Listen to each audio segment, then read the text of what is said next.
Aquí comienza Calentando la Palabra en la UPN. El debate y la opinión sobre temas de coyuntura desde los micrófonos de la Pedagógica Radio. Bienvenidos.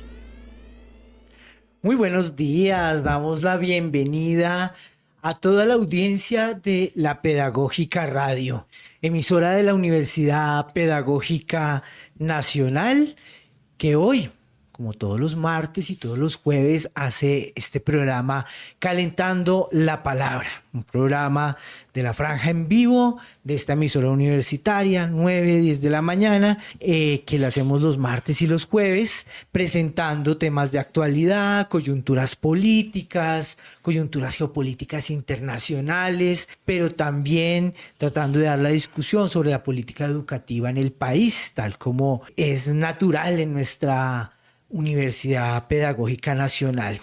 Hoy, gracias a unos acuerdos con la Subdirección de Fortalecimiento Institucional y particularmente al compañero Daniel Clavijo de esa unidad de la Jurisdicción Especial de Paz, estamos acá nuevamente en la JEP, la Jurisdicción Especial de Paz, como pueden ver, con la magistrada Reiner Jaramillo, como lo hemos anunciado en nuestras redes sociales. Ella es la magistrada que ha trabajado varios temas de las sentencias adversariales, particularmente la que tiene que ver con el coronel retirado Publio Hernán Mejía, y que en el mes de diciembre presentó una sentencia que lo condenó a 20 años de prisión.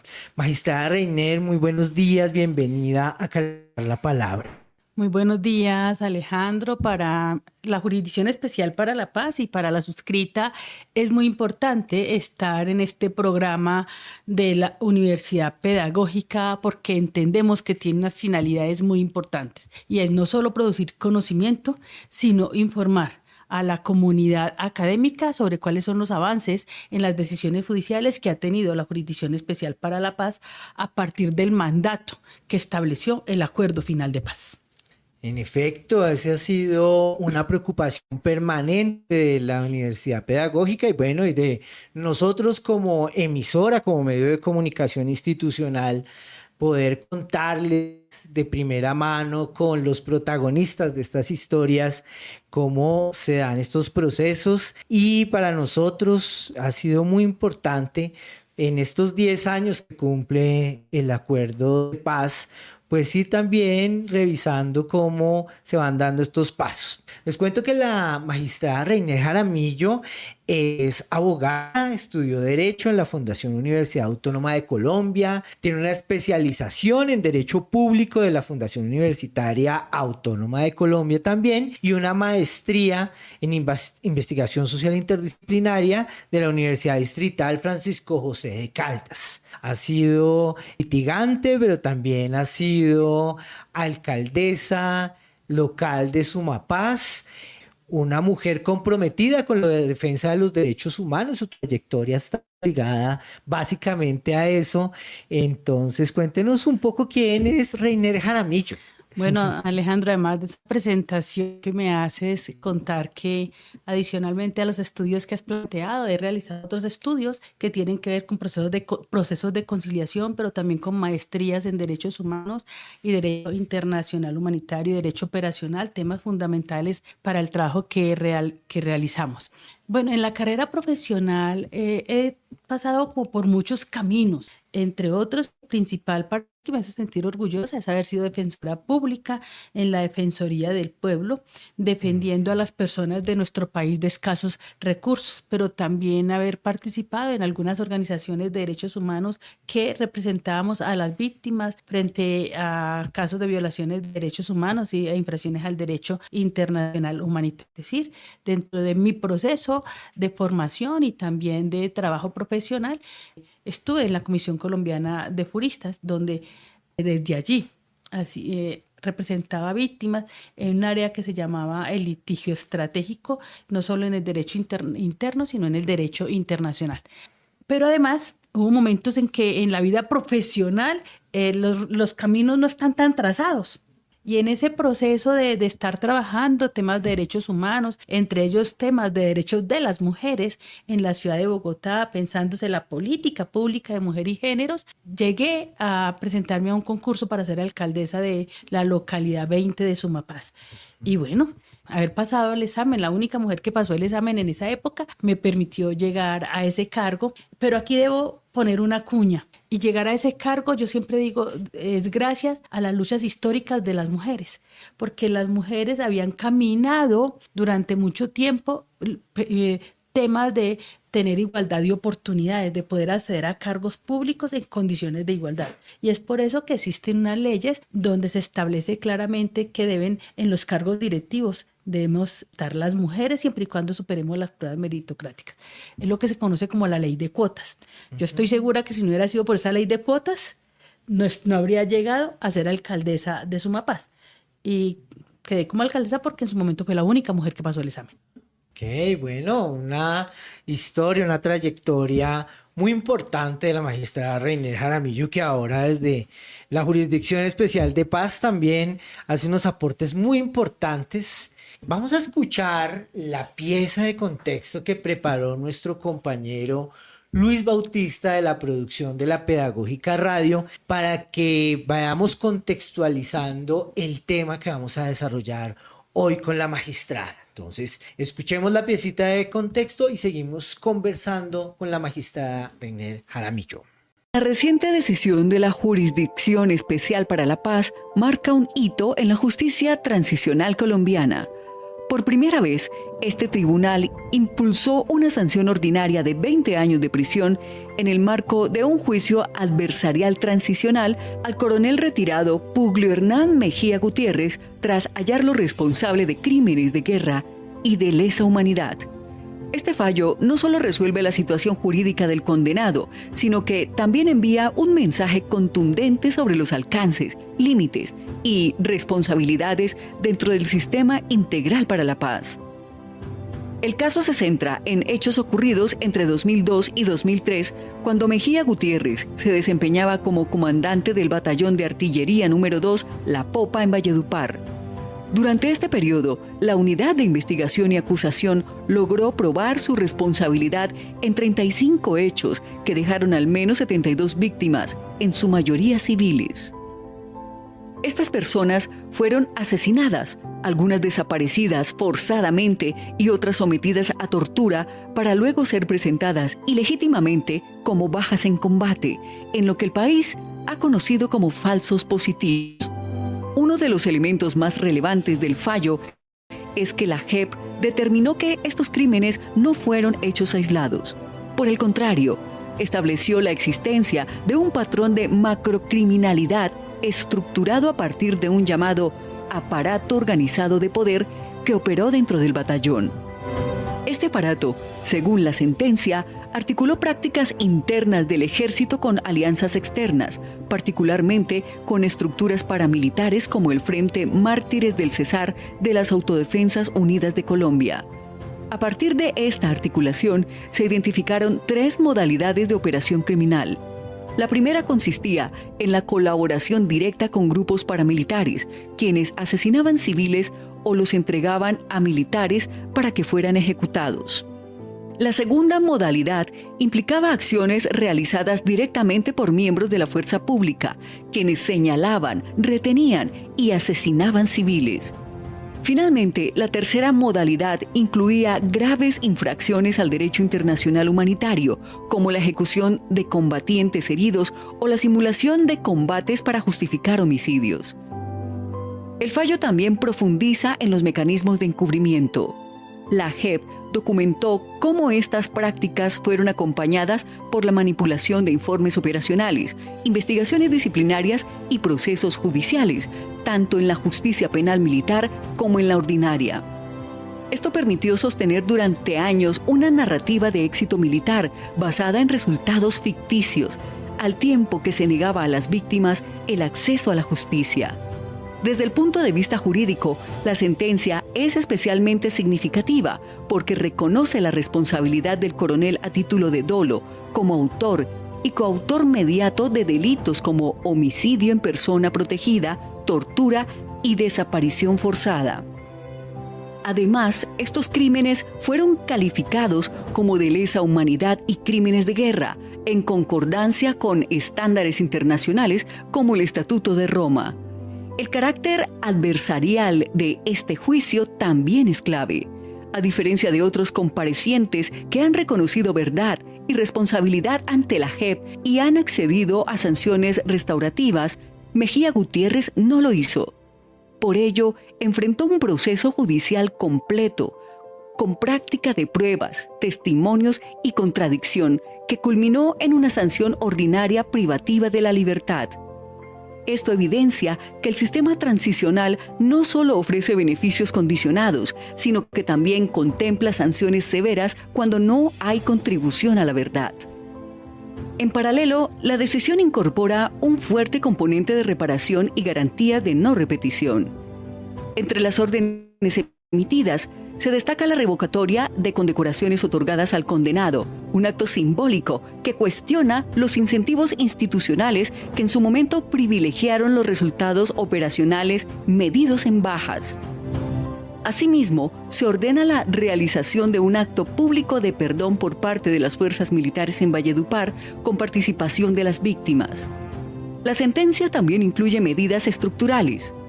Por ejemplo, instruye al Ministerio de Defensa a incorporar el contenido del fallo en sus procesos de formación en derechos humanos y derecho internacional humanitario, lo que busca prevenir la repetición de estos hechos. Igualmente, se ordenan acciones concretas para la búsqueda e identificación de personas desaparecidas, en articulación con entidades como la Unidad de Búsqueda. Este fallo se conecta con decisiones previas dentro de la JEP. Meses antes, 2 integrantes del mismo batallón recibieron sanciones restaurativas tras reconocer su responsabilidad. Este contraste permite entender el modelo dual de la justicia transicional. Por un lado, incentiva la verdad y la reparación. Por otro, sanciona con mayor severidad la negación y el silencio. En definitiva, esta decisión representa un punto de inflexión en la justicia transicional en Colombia. No solo reafirma el compromiso con las víctimas, sino que también fortalece la credibilidad del sistema al demostrar que es capaz de investigar, juzgar y sancionar a altos mandos militares bajo estándares nacionales e internacionales. En un país marcado por décadas de conflicto armado, este tipo de fallos contribuye a reconstruir la confianza en las instituciones y a sentar las bases para una paz con justicia. Teníamos ahí, magistrada, la pieza de contexto en la voz de Yolanda Barrantes, pero que escribió el compañero Luis Bautista, los dos de la producción de La Pedagógica Radio, un contexto amplio de lo que sucedió en términos de los acontecimientos, pero también de la decisión en esta sentencia adversarial que la JEP puso en la opinión pública en el mes de diciembre del 2025, en el que se hizo pública esta condena al coronel retirado Publio Hernán Mejía por estos crímenes de guerra cometidos entre los años 2002 y 2003 en el batallón La Popa. Cuéntenos un poco, magistrada, ¿qué es eso de las sentencias adversariales para que la gente pueda entender de manera mucho más clara esa faceta que tiene la Jurisdicción Especial de Paz? Bueno, Alejandro, me voy a ir un poquito más atrás para poder responder con claridad a la pregunta. Es muy probable que quienes nos escuchen, toda la audiencia académica y los demás aliados de la Universidad Pedagógica con su amor, sepan cómo está estructurada la Jurisdicción Especial para la Paz. Entonces, recordarlo, simple y llanamente para recordarlo, la Jurisdicción Especial para la Paz fue creada en el punto 5 del Acuerdo Final de Paz. El punto 5 del Acuerdo Final de Paz habla del sistema integral de verdad, justicia, reparación y garantías de no repetición. En ese punto 5 están diferentes instituciones: la Comisión de Esclarecimiento de la Verdad, que tenía un término de 3 años y que debía terminar con un informe que en efecto ha entregado y que contiene varias recomendaciones. Un informe que dio cuenta qué pasó, cómo pasó, cuáles fueron las causas estructurales del conflicto. También, y esta es una comisión extrajudicial, también está la unidad de búsqueda de personas dadas por desaparecidas, una institución para buscar los desaparecidos en el marco del conflicto armado. Los datos han indicado que nuestro país tiene más de 120.000 personas desaparecidas, un dato que no es comparable en ninguna parte del mundo, ni siquiera en los países con dictadura. Y esta unidad tiene su carácter es extrajudicial y humanitario. Y la Jurisdicción Especial para la Paz, que es el componente de justicia, es decir, la entidad que debía investigar, juzgar y sancionar a los máximos responsables del conflicto armado por graves violaciones a derechos humanos e infracciones al derecho internacional humanitario. Este tribunal tiene 38 magistrados y magistradas. 18 de ellos están en 3 salas. En salas de justicia, la sala de amnistía o indulto, la sala de reconocimiento de verdad y responsabilidad y la sala de definición de situaciones jurídicas. Allí se avanza en un gran procedimientos dialógicos, sobre todo la sala de reconocimiento hace procedimientos dialógicos para que todos los que se han sometido a esta jurisdicción aporten verdad y asuman su responsabilidad. La función central de este tribunal es que el que venga genuinamente a esta jurisdicción no solo aporte verdad y acepte su responsabilidad. Esa es la regla. Sin embargo, lo excepcional es que aquellos máximos responsables que no acepten responsabilidad y tampoco asuman verdad, dar verdad a esta jurisdicción, se someterán a un juicio adversarial que tiene algunas connotaciones parecidas a los procedimientos de la justicia ordinaria. Esto es excepcional en la justicia transicional. Y digo es excepcional porque la justicia transicional, su eje central es poder restaurar a las víctimas. Es que produzcamos sentencias que restauren. Y eso es a través de sanciones, nuestras sanciones propias. Las sanciones propias son sanciones que las personas no van a la cárcel, sino que se dan a través de trabajos, obras y contenido reparador, como ya se lo debieron explicar mis colegas de la sesión de primera instancia con reconocimiento. Pero aquellos máximos responsables que así no lo aceptan, se someten a un juicio, donde puede tener una de 2 salidas después de agotado el juicio, o declararlos inocentes o declararlos penalmente responsables. Y en el caso de Publio Hernán Mejía, él, después de agotado todo el procedimiento dialógico, decidió que no hacía aportes a verdad, que tampoco asumía su responsabilidad y en consecuencia decidió su ruta y decidió la ruta adversarial. Y esa ruta adversarial, como bien lo dijo la pieza comunicativa, pasa primero por un proceso de investigación que hace la Unidad de Investigación y Acusación de la Jurisdicción Especial de la Paz. Y si la Unidad de Investigación y Acusación acusa, porque bien podría no acusar, pero si decide acusar, se enfrenta a un juicio. Y esto fue lo que pasó con Publio Hernán Mejía Gutiérrez. En efecto, la Unidad de Investigación y Acusación lo acusó de varios crímenes enmarcados en un gran patrón de macrocriminalidad que, como ustedes lo escucharon en la pieza comunicativa, se refería a un ataque sistemático y generalizado a integrantes de la población civil, particularmente jóvenes desempleados, con carencias económicas, miembros de las comunidades indígenas y campesinas. En resumidas, personas con un nivel de vulnerabilidad bastante alto. Y pues la Unidad de Investigación y Acusación en su momento lo acusó por haber ideado y planeado y haber preparado todo un plan criminal a través de un ilegal aparato de poder dentro del batallón La Popa. Esa tesis era lo que tenían que demostrar en juicio y en efecto lo demostraron. Así pasó. Bueno, creo que es muy importante esta aclaración, digamos, las 2 rutas que pueden tomar los comparecientes ante la Jurisdicción Especial de Paz, ¿cierto? Entonces, quienes deciden aportar al tema de la verdad y asumir la responsabilidad de los hechos, y otros que deciden no acogerse a esta apuesta del tribunal y entonces entrarían en esa ruta adversarial. Escuchaba yo cuando presentaban la sentencia que efectivamente hay unos elementos que son muy parecidos a la justicia ordinaria, los procesos de la justicia ordinaria, pero que aquí hay un elemento particular que lo hace distinto, y es que tal como quedó puesto en el acuerdo de paz, las víctimas están en el centro. ¿Cierto? Y entonces poder escuchar los testimonios, digamos que las víctimas tengan una participación fundante en estos procesos, creo que es un elemento que está allí. ¿Cómo se dio ese proceso en esta ruta adversarial contra el coronel Publio Mejía? ¿Cómo participaron las víctimas para llegar a estas determinaciones? Gracias, Alejandro, por la pregunta. Porque nuestras normas, las reglas de procedimiento de la Jurisdicción Especial para la Paz tienen vacíos.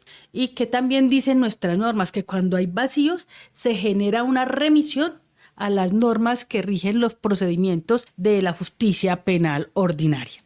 En la justicia penal ordinaria, y voy a hacer un poco el comparativo para una mayor comprensión, en la justicia penal ordinaria las víctimas tienen una participación más limitada. Esta participación limitada es que a través de sus abogados pueden ser escuchados, pueden intervenir, presentar alegaciones al final. Sin embargo, dentro del transcurso del proceso no pueden solicitar pruebas, ni practicar sus propias pruebas, ni participar en la práctica de los interrogatorios en el transcurso del juicio.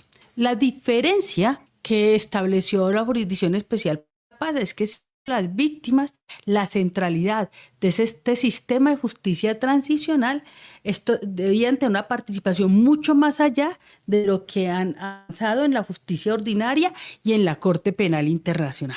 Esto es, que las víctimas, a través de sus abogados, su representación jurídica judicial, podían no solo pedir pruebas en el término del traslado que se les corre para ese fin, sino que además en el juicio ellas pueden practicar la prueba que les fue decretada. 1. 2. También pueden hacer preguntas complementarias después de agotar una técnica que se da en el juicio, que es de interrogatorio y contrainterrogatorio entre la fiscalía y la defensa. Posteriormente, las víctimas pueden hacer preguntas complementarias y también pueden presentar claramente sus objeciones y finalmente alegaciones finales. Esto es muy importante porque esto en la justicia ordinaria ellos lo pueden hacer a través de la fiscalía. Aquí tienen su voz propia y es un avance mucho más allá de lo que ha sido la historia de la participación de las víctimas, que creemos potencializa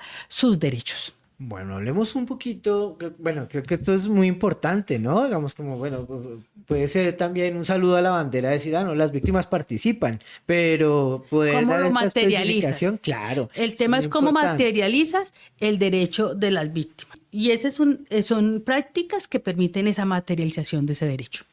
Bien, quiero que hablemos del caso concreto del coronel retirado Publio Mejía Gutiérrez.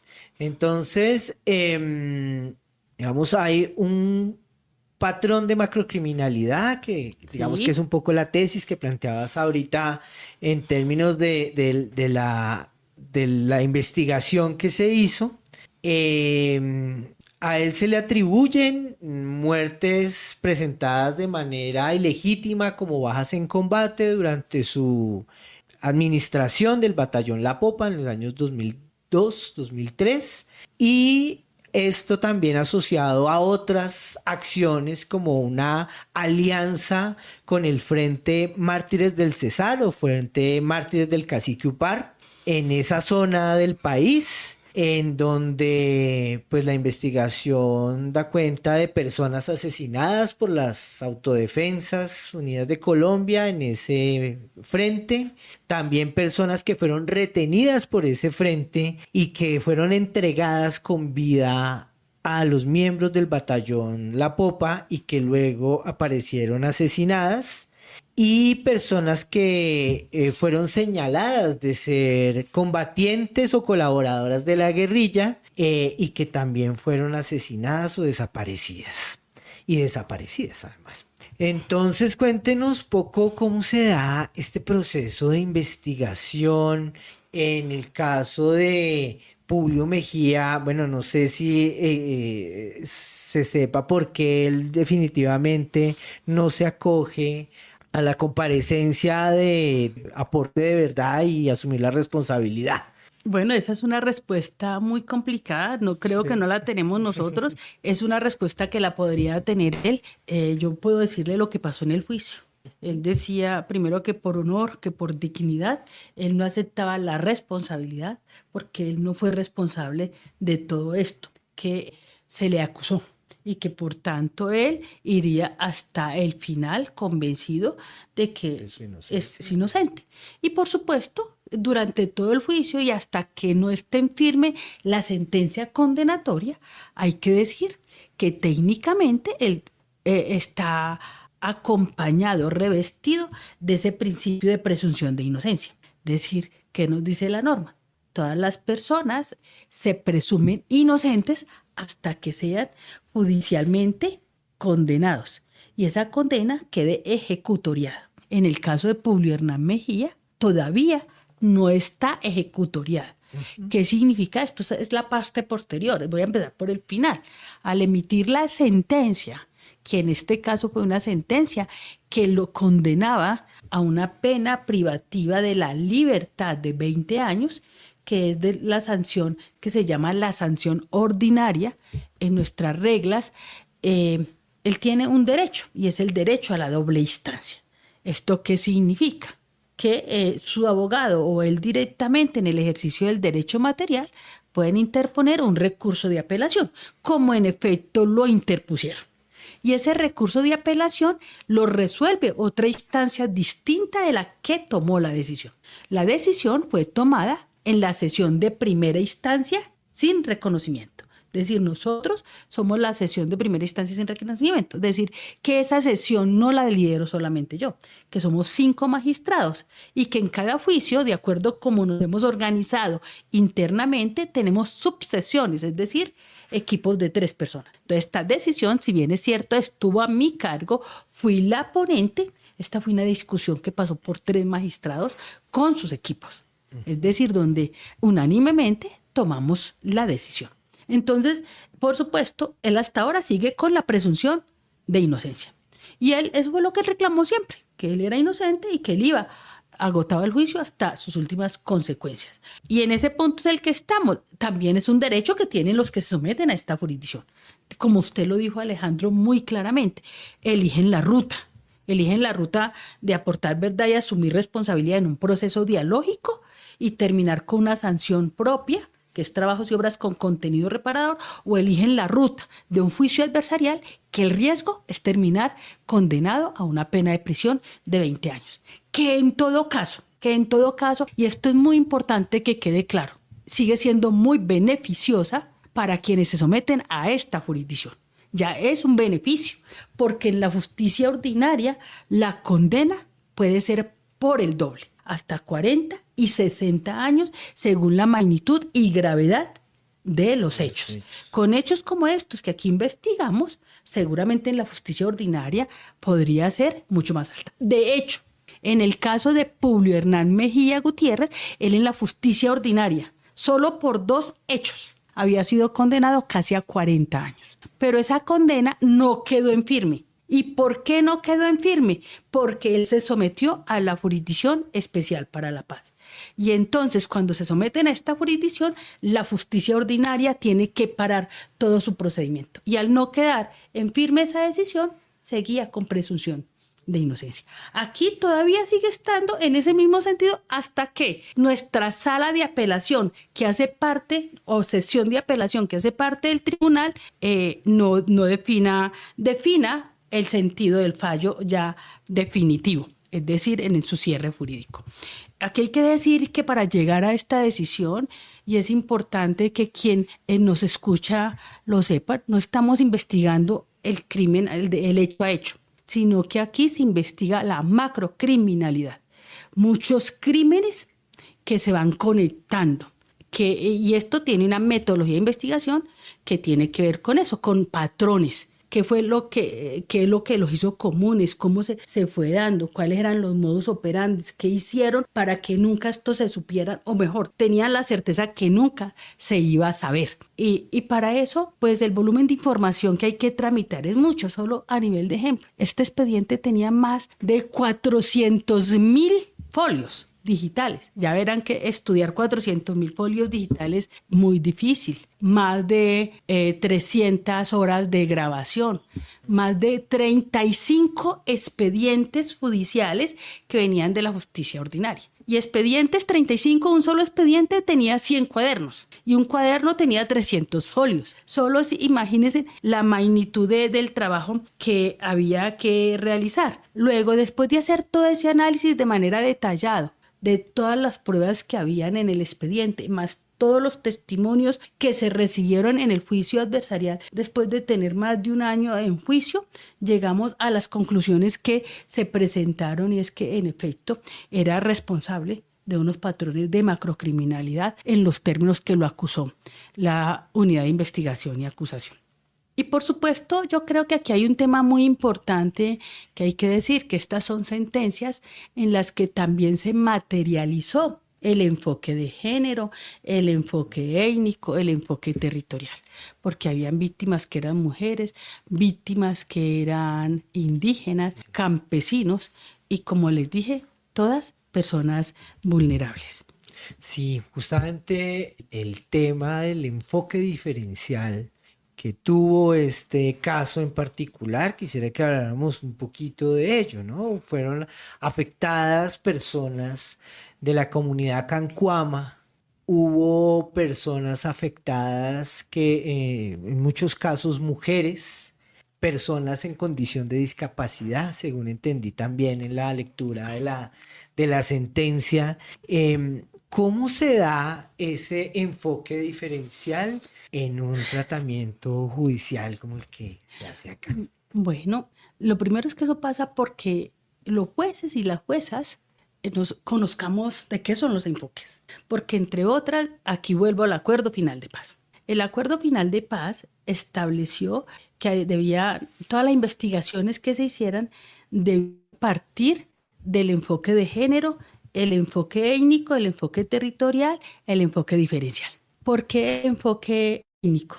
Porque este es un país pluricultural y pluriétnico. Tiene más de 35, tiene muchos pueblos indígenas, más de 160 pueblos indígenas, más de 35.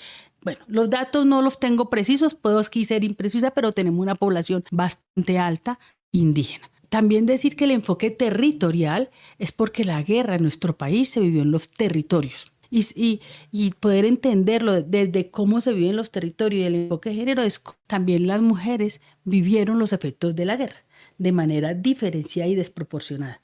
No es lo mismo como los efectos que tiene una mujer blanca a unos efectos de las mujeres negras, indígenas, en territorios alejados. Y muchos de estos crímenes se presentaron en territorios alejados donde había conflicto armado, donde había unos contextos que facilitaban y permitían decir que había una guerra, que había una confrontación donde existían grupos armados ilegales, como grupos paramilitares, como las FARC, por ejemplo. En esta región existieron FARC y también los grupos paramilitares. Y en ese momento quería mostrársele al país que había una percepción de seguridad y que se estaba ganando la guerra. Entonces, poder mirar con los ojos de los enfoques nos permite caracterizar de mejor manera qué fue lo que pasó. Y eso implica que hay que leer con mucha atención, escuchar con mucha atención cada uno de los relatos que se escuchan, que se dan en el juicio, de los testimonios, pero también de los documentos que están dentro del expediente para poder identificar cómo era. Entonces hay expresiones muy sencillas que se nos han vuelto comunes. Por ejemplo, como que en el testimonio alguien decía, cuando vieron a esa persona, hasta el fiscal se asustó porque no creía que fuera guerrillero, porque ese era el bobo del pueblo. Cuando se habla del bobo del pueblo, normalmente en la cotidianidad, quienes identificamos al bobo del pueblo normalmente es aquella persona que es social en el pueblo, pero que se le ha identificado con alguna discapacidad. Y así lo identificar. En otro relato decía, es que la mujer que iba con el señor que la llevaba en la moto, el señor que la llevaba en la moto le decían la mona. Entonces, si a alguien le dicen la mona y no el mono, allí que hay una percepción de que esa persona puede tener una orientación sexual diversa.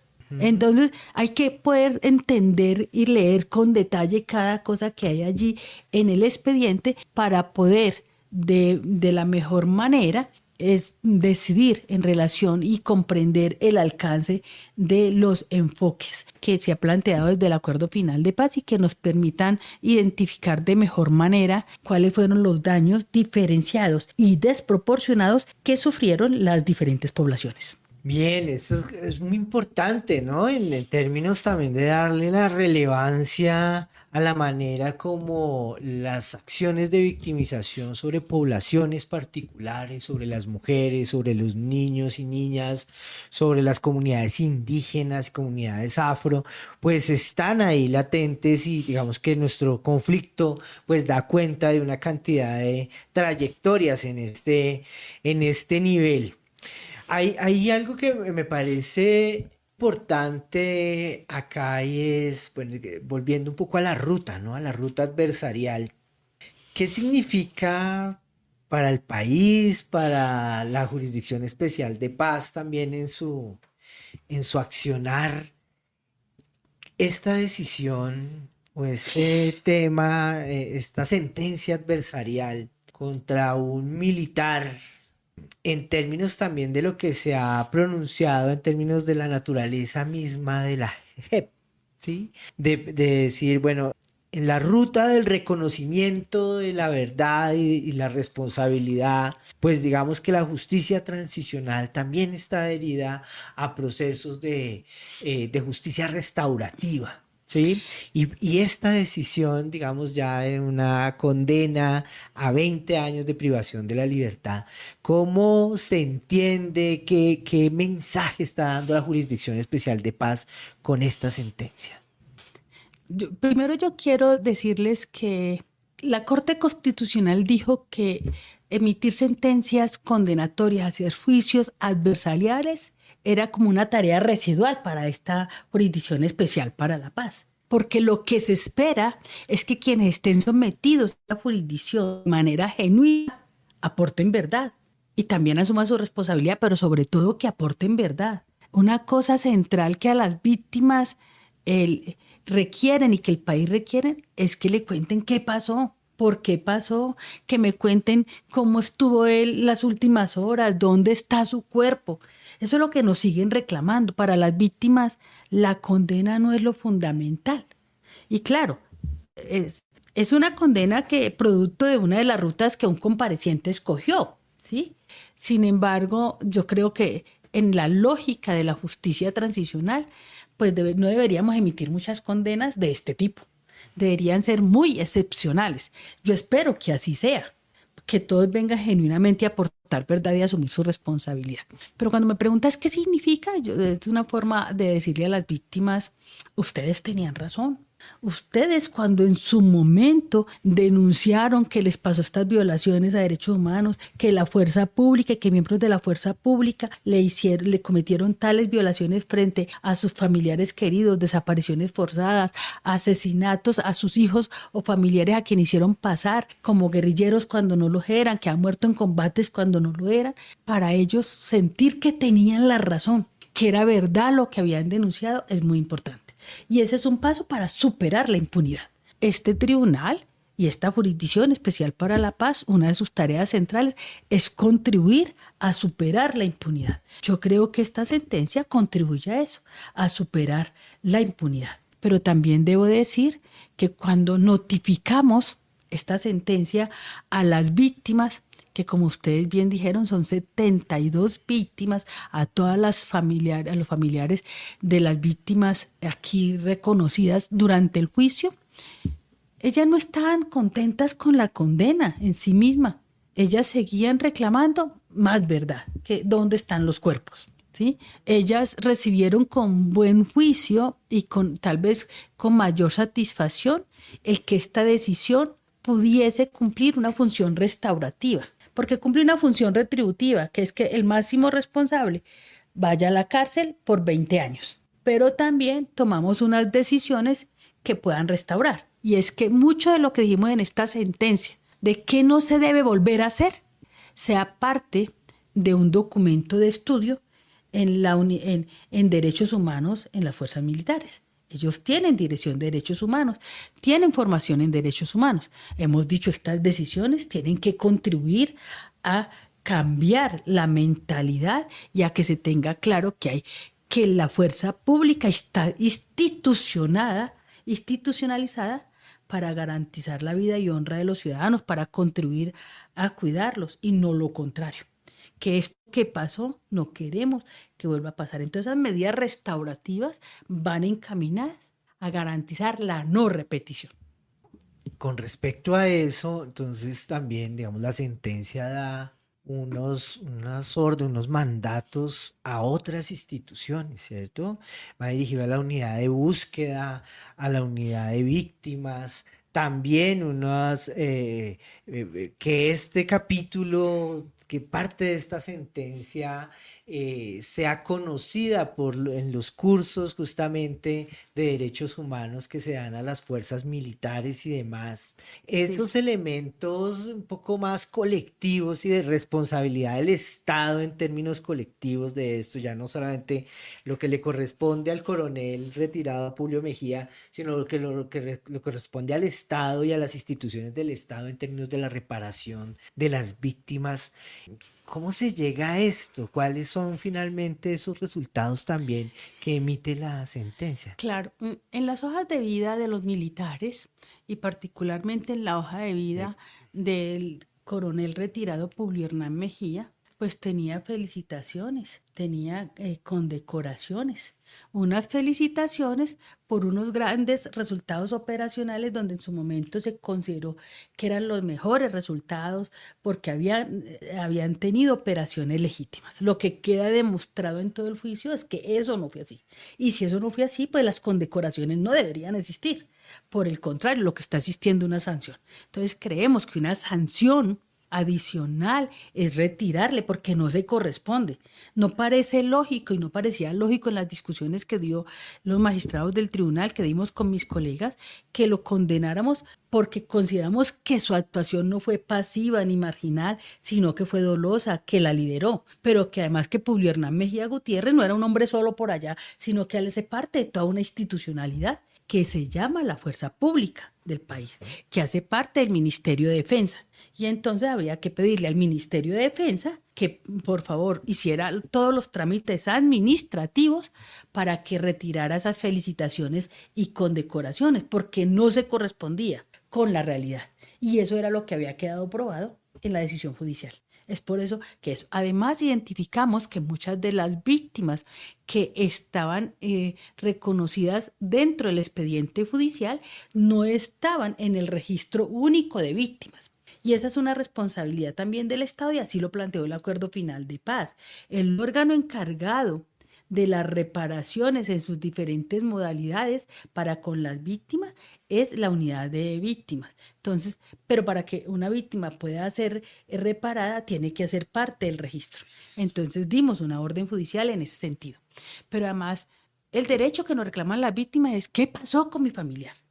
Porque resulta que una de las modalidades era lo presentaba como baja en combate, pero se alteraban los documentos, se desaparecieron sus documentos y también el cuerpo. Y la víctima quiere conocer, los familiares de las víctimas quieren saber dónde está el cuerpo. Hoy muchos de esos cuerpos no se saben dónde están. Entonces, la tarea del Estado no terminó con condenar a un responsable, sino que la tarea del Estado termina cuando pueda encontrar los cuerpos.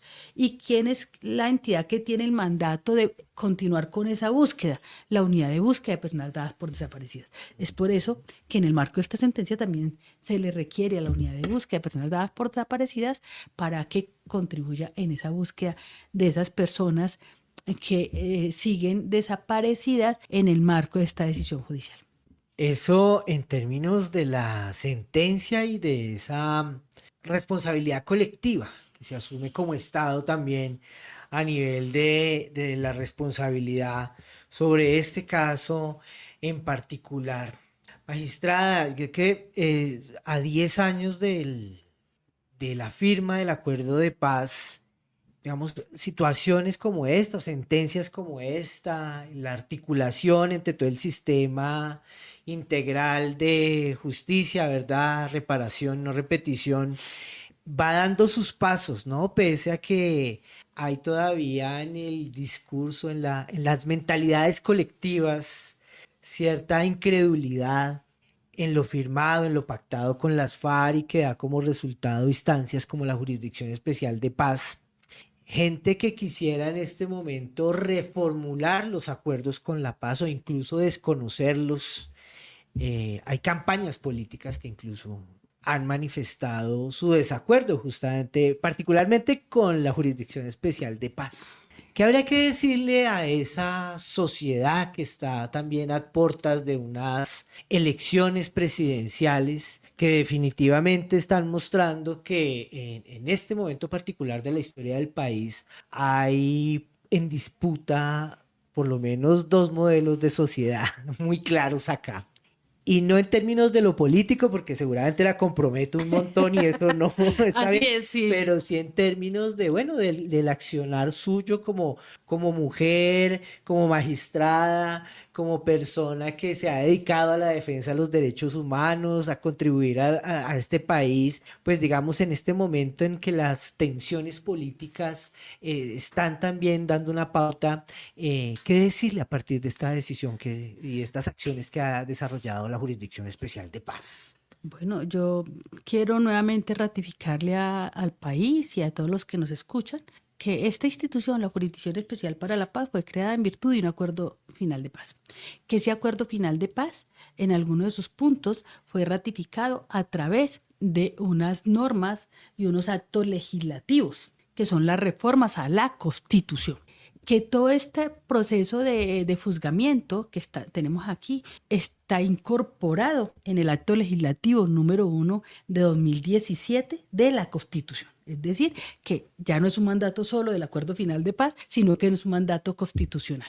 Que nosotros los magistrados y magistradas de la jurisdicción de la JEP, de la Jurisdicción Especial para la Paz, seguiremos haciendo nuestro trabajo con autonomía, con independencia, con rigor, con celeridad, con mucho compromiso y que, bueno, ¿quiénes tienen que decidir si continúa o no? Pues esto es el Congreso. Sin embargo, yo creo que las discusiones que hay frente a la JEP seguramente es por los resultados que hemos dado. Yo creo que al país le sigue preocupando las verdades que la jurisdicción está sacando a flote, todo lo que ha pasado.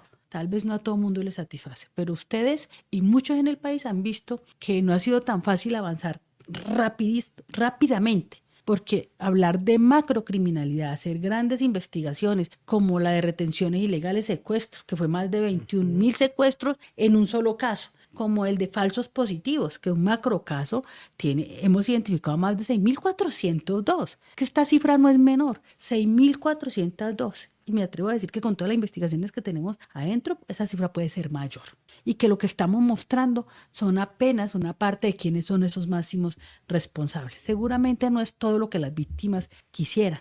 Y pues bueno, sabemos que esas verdades a muchos les incomodan, pero ese es nuestro trabajo. Y lo hacemos con toda la seriedad, como les dije, con todo el rigor, con todo el compromiso, pero también con toda la empatía con las víctimas y también con los comparecientes que están sometidos a esta jurisdicción.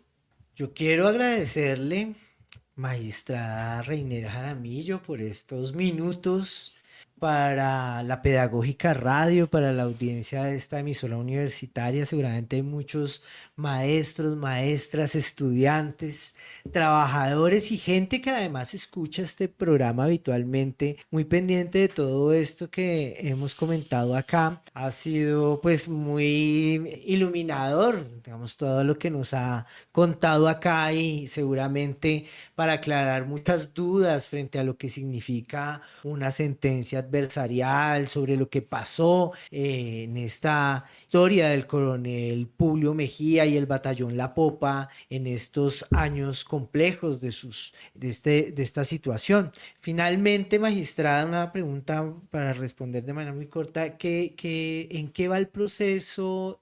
Porque hay una apelación, digamos, está en una segunda instancia. ¿Cuánto podría demorar una decisión final?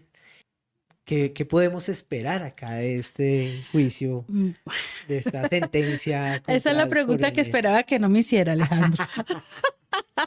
Es la pregunta que es la pregunta que esperaba que no me hiciera por dos razones. Le voy a contestar una en términos del derecho. La ley establece que la sesión de apelación tiene 60 días para pronunciarse. 60 días desde el momento en que le llega allí el expediente.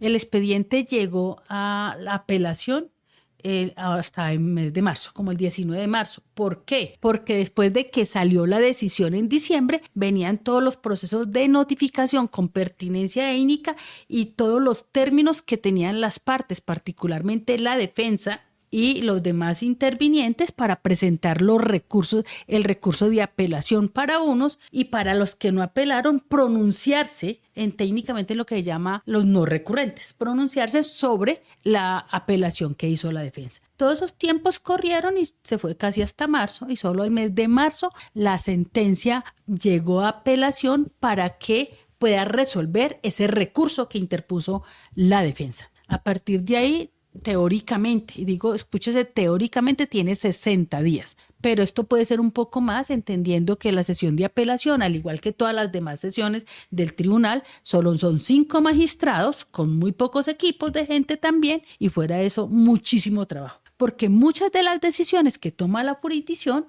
la gran mayoría, pues las partes, en virtud de sus derechos establecidos legalmente, interponen recurso de apelación, y la sesión de apelación es una de las que tiene mucho trabajo, igual que todas las demás. Así que en principio uno podría decir 60 días hábiles, dice la norma. ¿Cuánto puede hacer exactamente? No podría decir, pero en todo caso yo me atrevo a pensar que antes de que termine el 2026 ya habrá una decisión. Muchísimas gracias de nuevo. Seguimos en otro juicio. Es importante que les invitamos a que nos sigan. Actualmente estamos en el juicio que se transmite por los canales institucionales de la Jurisdicción Especial para la Paz y RTBC, que es el juicio del coronel en retiro, David Erley Guzmán, que fueron todas las desapariciones forzadas, también ejecuciones extrajudiciales en Dabeiba, en el municipio de Dabeiba, en El Aro, en La Granja, en Ituango, Antioquia. Bueno, que tiene unas implicaciones muy interesantes también en ese sentido. Y seguro ver un poco las sesiones de juicio les permitirá comprender de mejor manera las decisiones finales.